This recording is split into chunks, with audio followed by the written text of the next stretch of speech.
Hello everyone, this is Cody. And Brianna. Welcome back for another DVD review. Yes.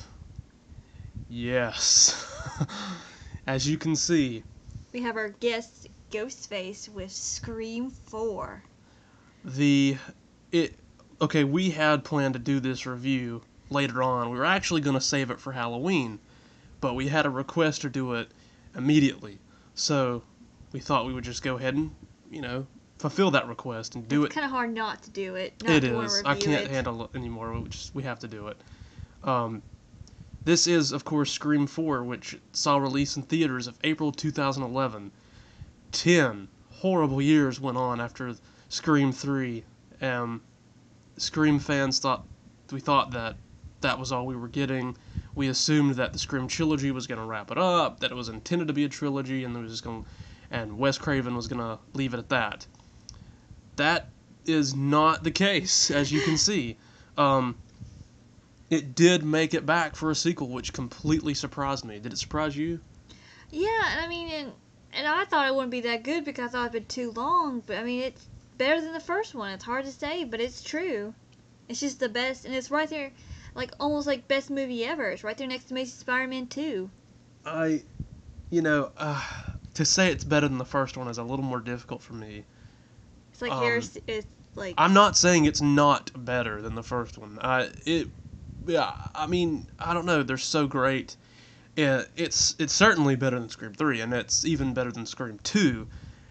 And I don't know. I don't want to say it's better than Scream, the first one, but it probably is. I don't want to admit that, but it is. Scream 4 really took me by surprise. I honestly didn't have high expectations in the theater for it. When I heard that Kevin Williamson was writing it, he was back to write it and teaming up with Wes Craven, I thought, well, wait a minute, that might be a good combo, back to the originals, but it turned out to be a load of awesomeness. Scream 4, I'm going to go ahead and tell you now, I give it a 10 out of 10. I wish I could give it even more. This is one of my all-time favorite films.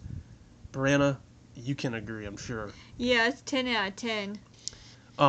Definitely a favorite horror film. Scream 4, well, before we get into the plot, let's go ahead and, this may be a two-parter review, I'm not 100% sure. We're just going to see how it goes. We talk about the actual DVD and Blu-ray release and the cover and everything. We're going to plan to get this, I don't know why we haven't already, but we're going to plan to get this on Blu-ray, on Blu-ray pretty soon. We actually own, 2 or 3 copies of this movie, and we're using my copy for the review, because, not to say my copy's better, than yours, Brianna, but this copy, and specifically, I got the day Scream 4 came out, to DVD and Blu-ray, and I could have gotten it on Blu-ray. I don't really know why I didn't. I went for the DVD. I think it was actually on sale the day it came out. The Blu-ray wasn't. That's probably what it did it. But what really attracted me was that if you got this movie, that on its release date, you got the slipcover, which the slipcover shows, obviously, Ghostface's face, or the mask, but down at the bottom it's the blade. So I like how it morphs from the Ghostface mask into the knife, which is very nice. I don't know if this can come up on camera, but I got some sticker residue right here that I never could get off, even to this day. I've tried alcohol, I've tried everything. There was some kind of stupid advertisement on it, and I took it off, and I guess I should have left it on. Well, usually, stickers on DVDs they come off pretty easy, but you could tell. It was a cheap sticker, yeah. This DVD has had some age on it. I've transported this DVD so much because I cannot live without it. So the slipcover has some very, very minor damage to it. Nothing's ripped. But if you got it the day it came out, you got the special case with slipcover. The back is the same as you see the back. You have all the characters, but if you take it out of the slipcover, the front has a different cover. It's more like, and then it's like all the other Scream 4s, like It has the heads of the main character on the front, and New Decade, New Rules. Because this film, this is the first Scream to kind of be a part of the new generation, and but if you turn it around, it's the same as the slipcover of the back, so it's pretty nice. And then on the spine here we have Sydney, and I'll go ahead and open it up for you. Pretty standard, DVD. I can't wait to get this on Blu-ray. What about you? Yeah, I mean, it'd be pretty cool, because, like, doesn't it come with, like, documentaries and stuff? It'd just be cool, like, see it, like, just killing in high def, and just, but see, the thing with the Scream movies, it's not just for the killing, it's not just for the death scenes. I mean, it goes there about things that, like, people, think about sometimes, maybe not a lot of people, but, like, stuff like I think about, and just... Yeah, and Brianna, Scream, was a huge part of my childhood, and I know, when we met, you said that you loved it, but you didn't necessarily watch it as a kid. So when I went to go see it in the theaters, Scream 4 in the theaters, it had a really huge impact on seeing the characters that I grew up with returning for a fourth film. I know you didn't see it as a kid. You saw it kind of later on in your life. But when you watched Scream 4, did you feel that... I just wondered, did you feel the same as seeing all the characters back again? Did it make a difference? Or did you kind of watch it consecutive, Scream 1, 2, 3, then 4? When I watched it, I've seen 1 and 3, and I'll admit I hadn't seen the whole thing of 2 before I watched 4, and I normally don't like to watch things out of order. But when Scream 4 came in the mail from Netflix, I just was so excited to see it, and to see... Gail Weathers trying to write a book, and Sydney is best-selling author, and, the cop becomes a sheriff, and just, just everyone, like, they're, like, they show that they're not scarred by what's happened, they're able to move on, and it's just, it was pretty cool to see that, and... I will say I did have and just keep watching it though, because I wore the crap out of that. I'm surprised Netflix didn't make me pay for another DVD. I don't even know. I mean, I know Netflix has the first Scream, the first 3 Screams on their streaming, and they had 4 on it at once and they took it off. I don't really know why.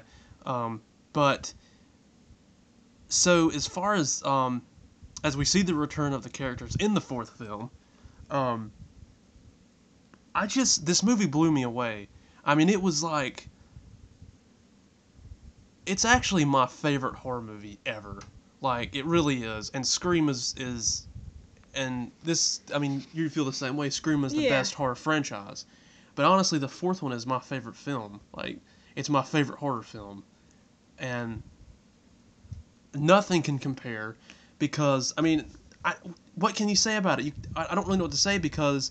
I mean, it follows the same formula as part 1 and 2, and what with that parroting horror movies, but it kind of swaps in our new generation with it, but yet it still has that 90s aroma to it, Yeah. You have the, one thing about Scream 4 that, with today's technology, you could tell there was improvement with the special effects. Like the app, like the Ghostface app, anyone can have the voice. It's not like a big deal now. There's so many more suspects. Yeah, exactly. They brought in the new technology of having, like, those iPhones or whatever, and which really, would probably scare the new generation.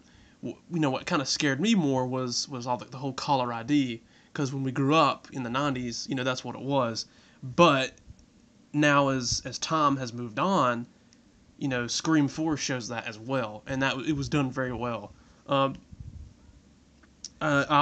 also know that this is the first Scream film ever to use computer generation, and you can't tell it's actually very, very good computer generation. I know the one scene in particular, the cop played by Anthony Anderson. Oh. His death scene he gets stabbed in the head. That was computer generated, and actually what was so cool is that Wes Craven came up with that death scene because he said, I read somewhere that I think he was in the emergency room for something, and he saw a patient walking through with a knife sticking through his forehead, and it gave him an idea to use that death for Scream 4. Yeah, but it also made me think of Scream 2. It's almost like a flashback to when the guy's in the bathroom and he gets stabbed and then the head through the door. Yeah, from Scream 2. Yeah, so it's kind of like a flashback to it, you know? Yeah. If you haven't seen Scream 4, do it. Go watch it right now. It's the best Scream film. It's the best horror film. It'll make you randomly bake lemon squares. Yeah, and watch it and you'll find out. I'm sure if you've already seen it, you know. But this is by far the best Scream. And just in time for Halloween, we're going to buy the Blu-ray of this. I'm still going to keep my original copy, and I'm sure you're going to keep your copy of Yeah, DVD. my mom has a copy, so we all have copies. But we're going to get it on Blu-ray, and should have already done that by now. But anyways, thanks guys for watching this video, and highly recommend Scream 4, and please have a nice day. And don't let Ghostface get you.